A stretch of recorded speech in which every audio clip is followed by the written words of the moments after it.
Uncle, আমি যে এখানে এসে দেখলাম অনেক পাগলেরা চলে এসেছে বাবার ভালোবাসার টানে।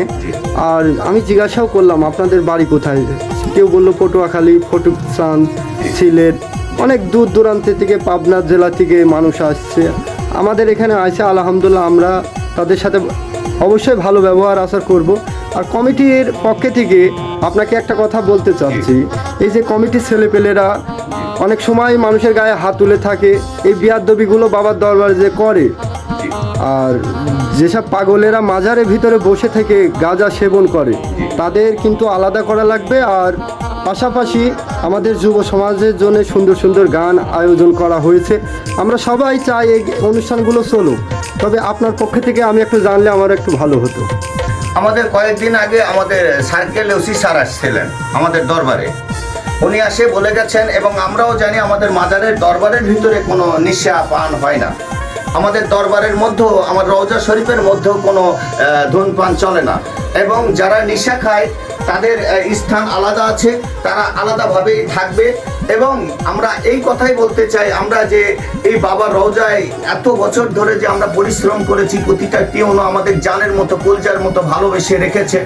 এবং তারা, এবং আমাদের ওসি স্যার এবং সার্কেল ওসি স্যার বলে গেছেন যে তোমরা সুন্দরভাবে থাকবে। তা আমরা এই কথাই বলতে চাই, বাবা এবং সবার জন্য প্রস্তুতি হয়ে আছে। এবং আমাদের টিউনো স্যার, এখানকার খাদিম রবিউল ইসলাম, উনি জীবন প্রাণ ছাড়ে দেয় এই মাজারের জন্য এবং পরিশ্রম করে অসহনীয়। তার পরিশ্রমের শেষ নেই, আমরা তার পাশে থাকি। এবং আমাদের বহুত নেতা আছে, এখন সব নেতাই আমাদের কাছে ভালো, এবং সব নেতাদের আমরা মধুর মতো ভালোবাসি। এবং যে ব্যক্তি আমাদের আত্মার মধ্যেই আছে, সে ব্যক্তি আমাদের দরবারে চলে আসবে।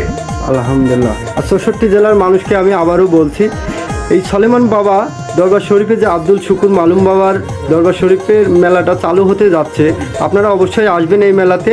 আর কমিটির পক্ষ থেকে সবাইকে জানাই আলহামদুলিল্লাহ, আপনারা চলে আসবেন, কোনো সমস্যা নেই। আমি এই যতটুকু জানি কমিটির লোক অত্যন্ত ভালো, এবং গরিব মিসকিন পাগল দেশ বিদেশ থেকে আসে, তাদের সঙ্গেও খুব ভালো আচরণ করে। এবং এর মধ্যে দেখা যায় যে কোনো মানুষ কথা বলতে একটু কম বেশি করে। সব মানুষের ভাষা এক নয়, সব মানুষের চলাফেরা এক নয়, এক একজনের ভাষা এক এক রকম।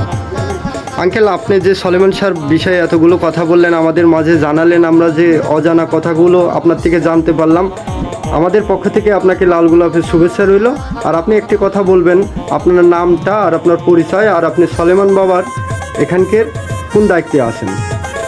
আমার নাম কবিরাজ মোহাম্মদ রফিকুল দরবেশ চিস্তি। আমার আজমির শরীফ খাজা মাইনুদ্দিন চিস্তি রওজা শরীফে আমার রুম আছে 217 নাম্বার। আর সলেমান শাহ আমার রুম আছে 2 নম্বর। আমি বাবা হযরত সুলাইমান শাহ দরবারে যখন থেকে আমি পাথর খাতাম, মাটি খাতাম এবং কষ্ট করতাম, ন্যাংটা হয়ে থাকতাম, তখন থেকে আছি। এখন থেকে 33-34 বছর হচ্ছে বাবার রওজা শরীফে আমি কাশিয়া কাটছি। এই তখন থেকেই আমি এই দরবারে অবস্থান করেছি।